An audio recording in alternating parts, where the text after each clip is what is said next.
I'm gonna have you guys all do one exercise right now with me here, just to feel what it's like. And the point of us doing this one is not to be like, oh, look how good of a breather I am now. It's to see the relative behaviors between these 2 points, or rather the transition between your trunk and hips. So if you can't do this one outright, there will be an explanation in the course of how to do it. It's not something that I'm gonna explain to you guys all in this moment, but with no further ado, I'm gonna try to create the stomach brace, translating into my pelvis, before it starts like make me flex my legs and do weird stuff. So I'm gonna lay my body over my legs, and you guys all know that it's pretty easy to push your belly forward. But we want to push the belly forward, not to the thighs, but to the belt line. So when I inhale and exhale, my goal is twofold. I'm going to load into my hips. You can kind of see the expansion there. And then I want to utilize making sure that I'm not falling off the chair or into my legs. I want to make sure that I'm sitting into my hips. So where a lot of people will create length into their back by getting taller, I want you guys to learn how to compress the back of your diaphragm. So the part of your diaphragm that touches your spine is going to kind of lean upward and backward while you're pushing belly weight into the thighs. So with no further ado, I'm going to breathe belly pressure into my thighs. I'm going to sit it down from my mid-back, so from right here. And I'm going to try to exude the same three-dimensional pressure that's going into my pelvis from the front, from the diaphragm.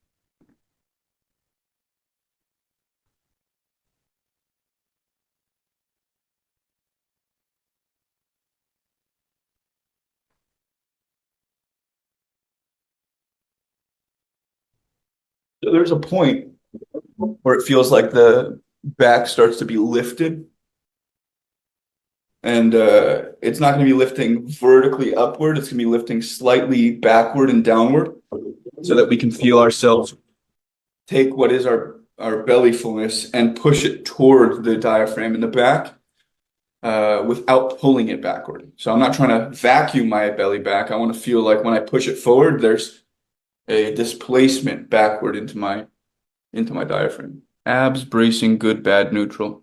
I don't really know what that means, but the abs bracing are a reflex of the spine. So it's a stability factor that you want to be able to experience. And if you don't experience it variably, that is, if you don't have the experience of it when you're going into different positions or you have to control it, that's not a good thing. Breathing bent over, translating pressure rebound from pelvis and belly. Is it fine that the abs are activating, or do we want a more pelvis rebound?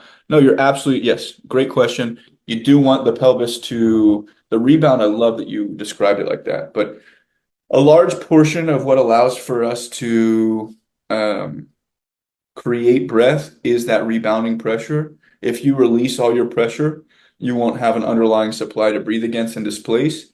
So right now we'll think in terms of being really, really low on our intrinsic ability to hold pressure and really, really high on our ability or our effort to hold our body.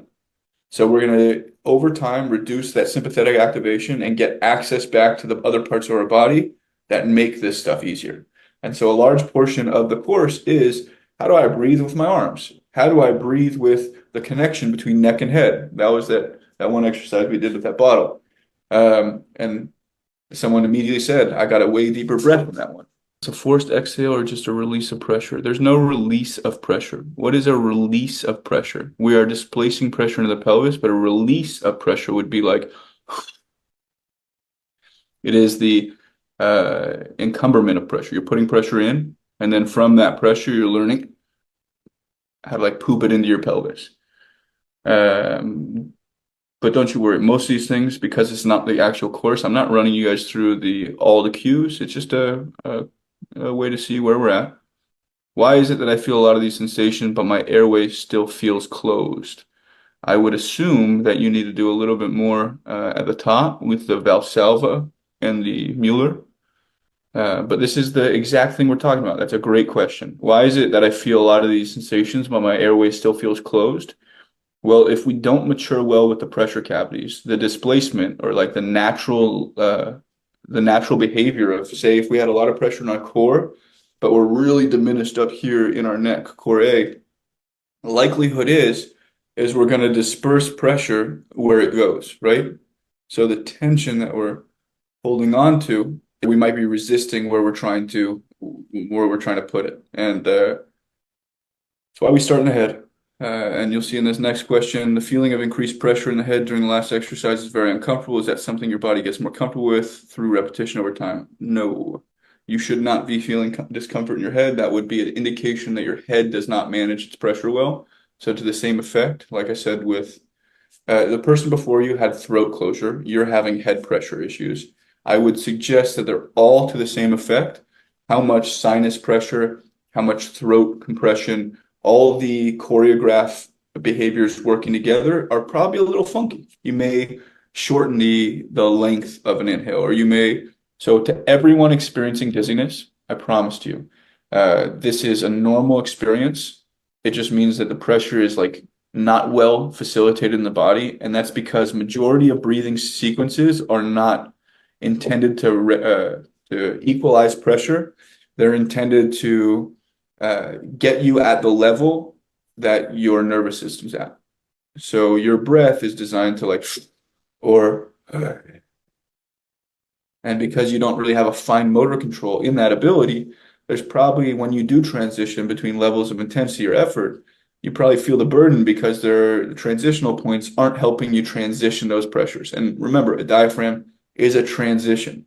So we're effectively just retaining too much pressure or not enough at certain points in the spine, and you're experiencing that as dizziness or whatever.